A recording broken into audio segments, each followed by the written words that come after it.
now I'll share my journey and what lessons I learned on the way. I was born in a village on the outskirts of Bangalore. It's a very small village. And I think many of you may know that in a village, if there is a person with visual impairment, there is a lot of stigma that is there. There are no resources, there are no people who are educated. So that was the scenario even for me in the early days. So first of all, when I was born, nobody knew that I will never be able to see. So my parents thought that there may be a small problem and it may get sorted out. So we went from one hospital to the other, thinking that I might get my eyesight back. So my mom noticed some visual mismatch. So whenever she's showing me some object, I'm not focusing at it. So then she took me to a family doctor and he said, no, everything will be okay and there's nothing to worry. So actually, first 4 years, we went from one hospital to the other, and the last hospital that we went was in Chennai, one of the very renowned eye hospital. And that time we operated my left eye, and the ophthalmologist told my parents, you know what, she will never be able to see. So obviously, they were not expecting it, and that was the time of great despair because they have no idea what to do with me because nobody else has an idea what to do with me. But you know what? Sometimes when there's a lot of struggle in life, when there are problems in life, there will also be opportunities, there will also be some hope that will come from somewhere that we might not be aware of. I've experienced it a countless times. The same ophthalmologist who broke that news to my parents, she ignited the first ray of hope. She said, you have named her Vidhya, which means education, which means knowledge. Maybe she'll never be able to see, so what? But you can give her the best education.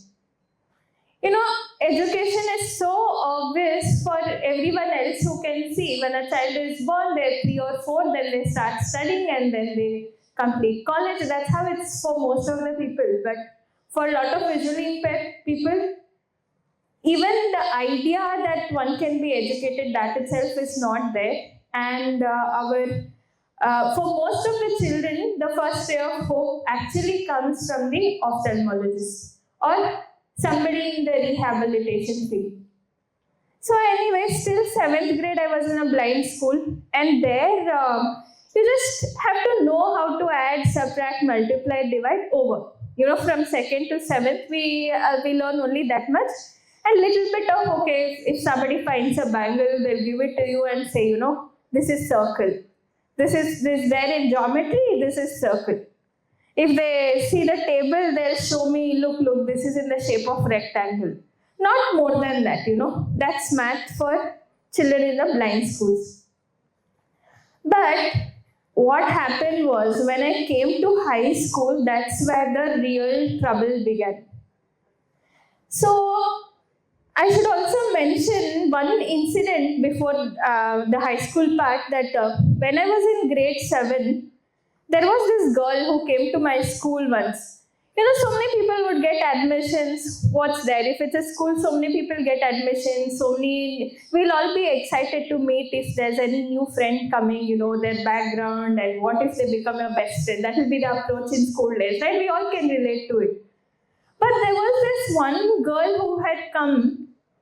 This girl, she couldn't stand, she couldn't walk. So we thought, she's also blind and maybe she may have other disabilities. She's not able to walk, or maybe she may have multiple disabilities or something. So when we started asking our teachers, what's happening to this girl? Does she have multiple disabilities or what? Or does she have only visual impairment? Then we got to know she has absolutely no problem except visual impairment. Why she is not able to walk, and by the way, she had come to join grade 4. I was in grade 7, she had come to join grade 4, that was her age. But the only problem is, till then she was never taught how to even stand up, how to even walk. because her parents did not know that visually impaired people can even stand and walk. So everything was done wherever she was sitting. And I started, I got too much disturbed by that incident that, okay, at least we are studying, and I'm from a village. There we have seen this scenario, how it is.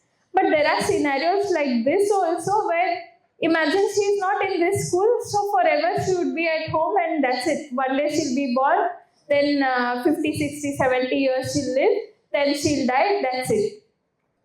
That's the day I decided, when I grow up, I have to work for visually impaired people in whatever capacity. That was the day when the seed was sown for the current work I'm doing. So this incident is always special and I thought I'll mention about it. So coming to the high school part, firstly, I had to shift the school because my school had only till grade 7. Then from one interview to the other, we went in different schools, and there, that time I was not even as, 1/10 as strong as I am now mentally. So there, all my teachers in different schools, not my teachers, the teachers in different schools, I must say, they asked me, this girl, if she comes to our school, what's going to happen, She's blind, but how will she use the washroom? Will she be able to use? These are the kind of questions, nothing syllabus, nothing that they ask any sighted person, a person who can see if they go to 8th grade, nothing of that sort. So I ended up crying in all of these interviews, and my parents also were not sure how to approach these things. And that is when my father said, by then we had shifted to a town, and my father said, I know school principal over here, you would waste your life just sitting at home. So I'll just go talk to this principal to just at least take you, and then we'll see what happens. So the principal said, yeah, fine, she can come, she can sit in the school. What will she do at home anyway? So I said, okay, fine. I was always this kind of a student who always wanted to get the best things in life. So I was not too happy going to a school in a village. But what to do? There's no other choice. Nobody else is taking me. And by the way, I'm talking about these international schools. We cannot blame the schools also because there's no exposure for them. Even if you guys see, how many people have you seen with visual impairment? Maybe very few or not at all, right? And if you see also, you just see the white cane, maybe some person walking with a cane. Okay, something, we can do something good and we can help. That's how much the awareness is there among the public, and that's why I love to share my journey and talk about the capabilities of visually impaired students in different colleges and schools, because in the young minds, if you, talk about these things, some of them, in the earlier days when I've spoken, some of them are still continuing to work in this area after my talk. So more than that, nothing else can give me that joy. So the first day when I went to this school, my class teacher, she said, why don't you tell me English alphabet? So for me it was very, what shall I say, who will ask an 8th grade students that, tell English alphabet? So I just said English alphabet, okay, A, B, C, D, E, F, all that. And then she thought, oh, this girl, maybe she can do much more. Then she started asking when was Gandhiji born. I remember her questions in sequence. So every time I went to a new school or any teacher came, I always knew I have to start from scratch. People will assume that you cannot do anything. Time and time again, whenever the class teacher changes, whenever new friends are there, it's up to you to prove yourself, and then people will recognize you. So the lesson that I learned at that time is, whatever happens in life, it's very easy to say, okay, maybe this is because of somebody else. But the actual transformation will happen only when we take the responsibility of it. We take the responsibility of our own lives and not get into the victim mode, but take the responsibility and work on it. Only then the real change happens. See, even you guys can relate to it, right? Like, talking of a simple example, we all face this, right? Like, whenever there are some exams, we've heard time and time again that many teachers will tell us, oh, you have to study work hard from the beginning. But only when we from within get that spark and actually take action, that's when the things happen. So we take that responsibility to do well in our exams, and then it happens. So that was the lesson I learned. Whatever happens, taking responsibility for whatever is happening in my life, that can transform whatever circumstances there. And then what happened is the high school part, the real struggle happened in math class when I just go and sit there. The teacher is drawing everything on the board. How the teaching happens, I mean, in the blind school, everything is taught orally, but here the teacher is drawing everything on the board, and I can only hear chalk sound. I can hear the chalk sound and the teacher saying, look at this. Now, this is, so in math class, she's saying, I multiplied these two numbers and I'm getting this. What can you understand? I mean, which two numbers and what is she getting? I don't understand. So then I start listening very carefully, and the next sentence, but when you multiply these two numbers, no, you're getting 20. At least that 20 is audible now, but which two numbers? It can be 10 and 2 or 4 and 5. That's very, very simple example, but imagine going on and on in a tangent class, this is how a tangent looks like. So I'm drawing this, and these two I'm connecting. Can you see this? This is the tangent. But after listening, I'm not understanding anything. So I go home and I tell my parents, look, see, actually, to give you the statistics, we have 11 lakh children in the school-going age group who are visually impaired, but less than 50 students have taken up math and science beyond high school because of all of these problems. Everything is taught on the board. You don't have teachers who can teach these subjects. You need special educators, which our country doesn't have as many.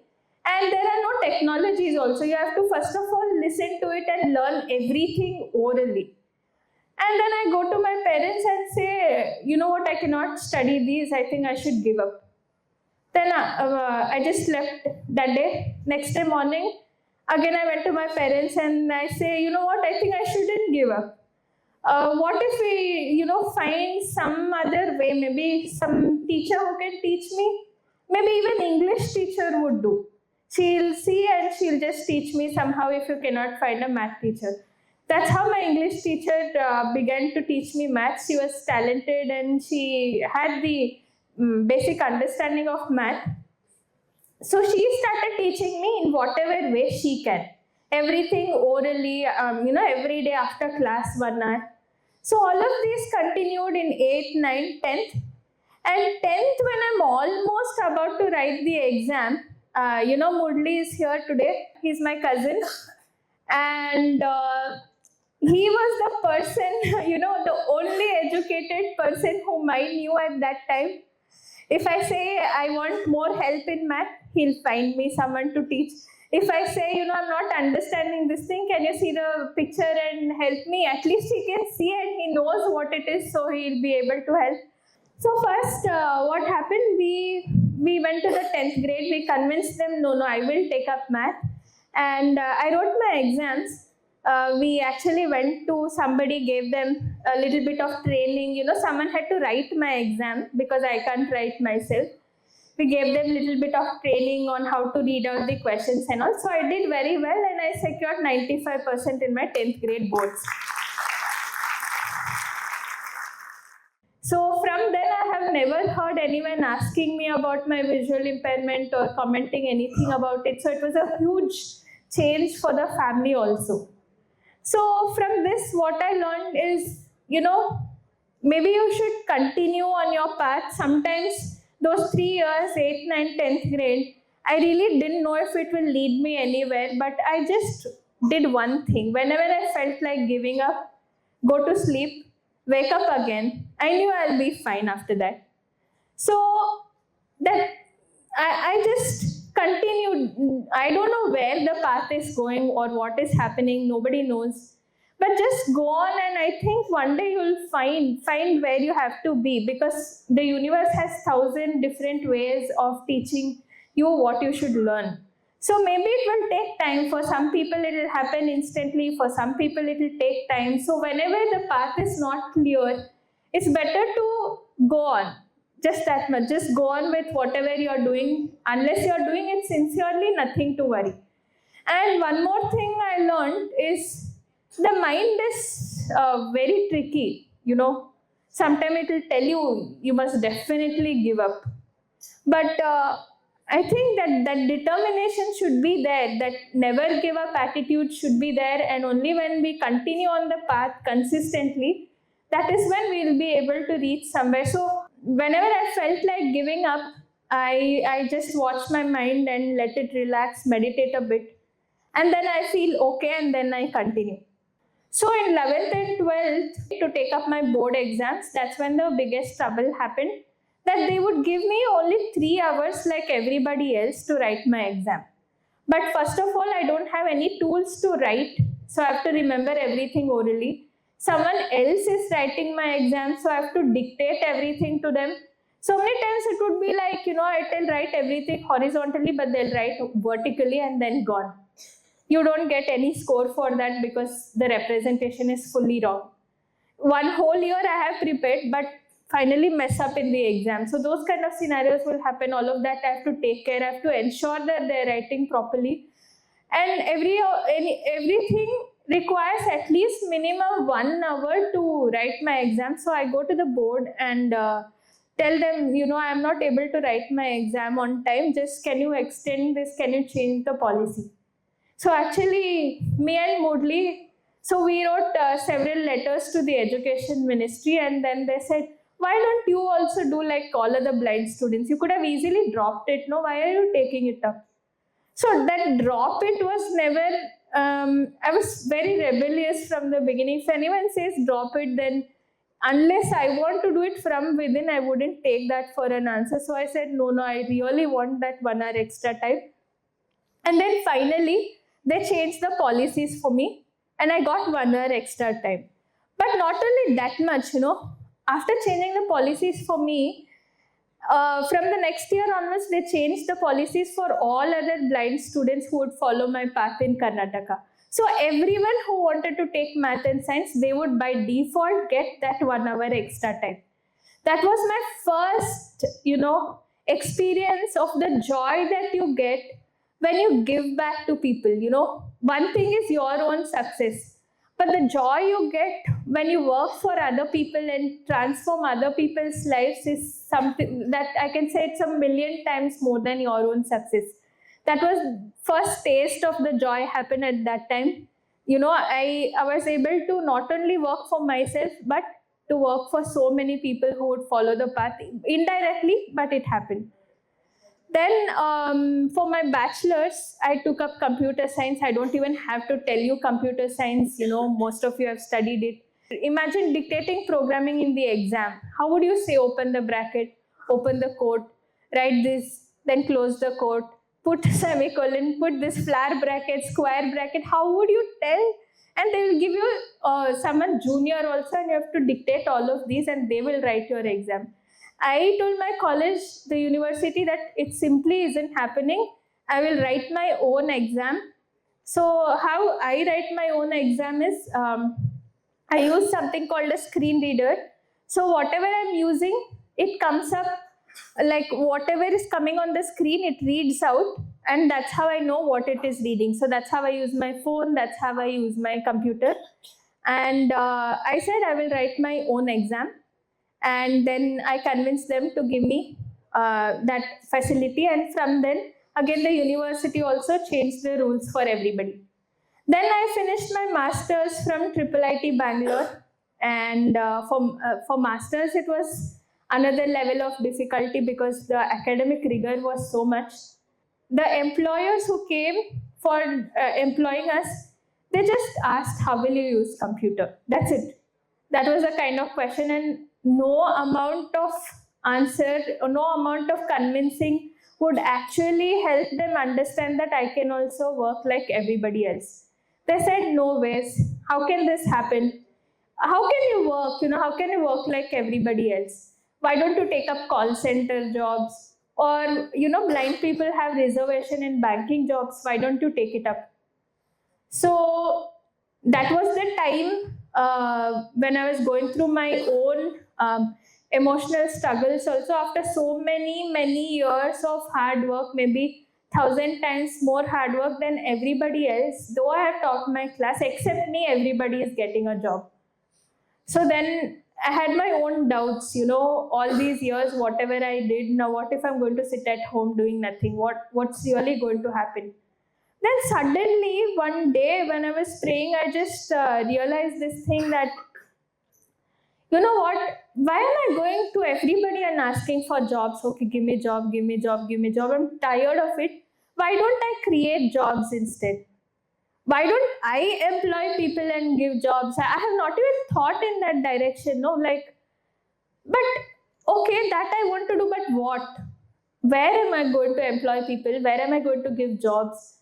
Then I thought, millions of children are deprived from taking up math and science all their lives. So why don't I start an organization to actually change this at the school level itself, to give children equal opportunities in studying math and science? Just because they're blind, how can you say, no, don't study math and don't study science?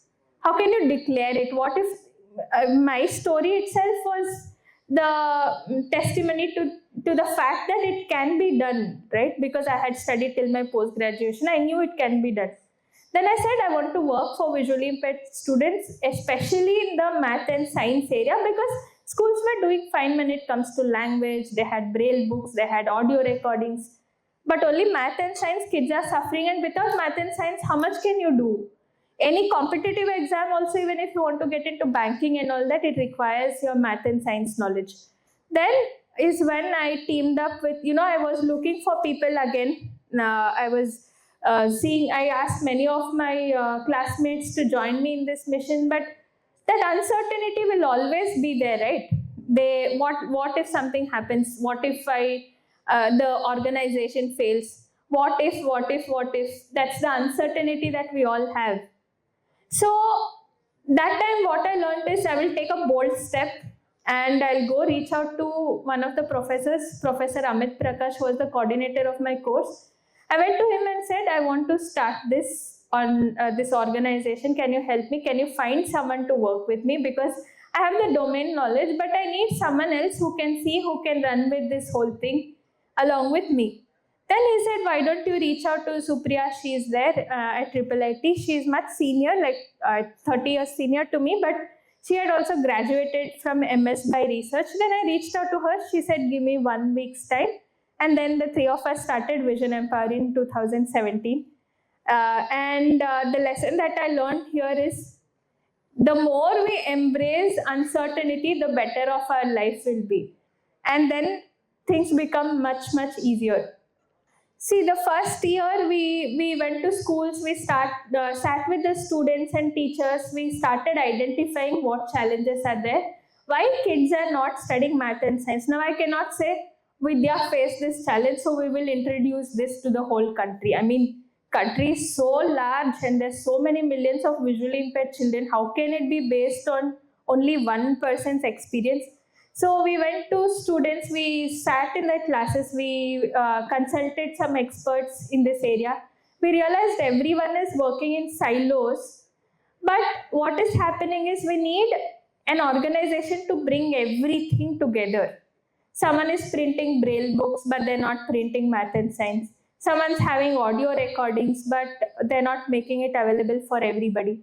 What if we take all of these solutions and bring it together? So we started collaborating with everybody who were in this field.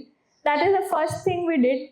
So collaboration is something that I learned in the initial stages of my entrepreneurship journey, that we must collaborate, because one person cannot change the world. There have to be so many people working together with us, so many believing in the mission and then making things happen. And then we realized we needed, first of all, you cannot say, we will give you textbooks, printed in braille, and just we will give you all diagrams in the way you can touch and feel, and then it's over. You cannot say that. Who is going to use it? So content is one thing we started working on for different state boards. And then second thing is we started conducting teacher trainings, because even if you have content, who will take it to the schools? You need teachers who will take it to schools. And most teachers themselves are blind in blind schools. How are they going to teach when they have studied only till 7th grade? They've studied these subjects. So we have to empower the teachers first, and then only they'll be able to take it to students. So teacher training is very essential. And the third thing is technologies. I cannot even emphasize how important it is for a child's journey. So we started designing our own technologies. We have two technologies, which is Hexis, which is our Braille book reader, and Iris, which is our diagram comprehension software. So many AI tools are coming up these days. So many tools are there which can change the way a blind person's life is. Whatever we thought that is impossible before 10-15 years are now possible because of technology. So you can open the window, take a picture, and then it will tell you what all are there in the picture. That kind of advancement we have. If I want to know the name of the medication when everybody else is sleeping, if I really want to take medicine at 12 in the night, I can wake up, take a picture, and then it tells me what it is. So that powerful, I can have any video, it can describe the videos for me. And also the technologies that we have developed is for reading Braille and also for comprehending diagrams. So digital literacy has always been in our focus. And next thing is we have computational thinking programs.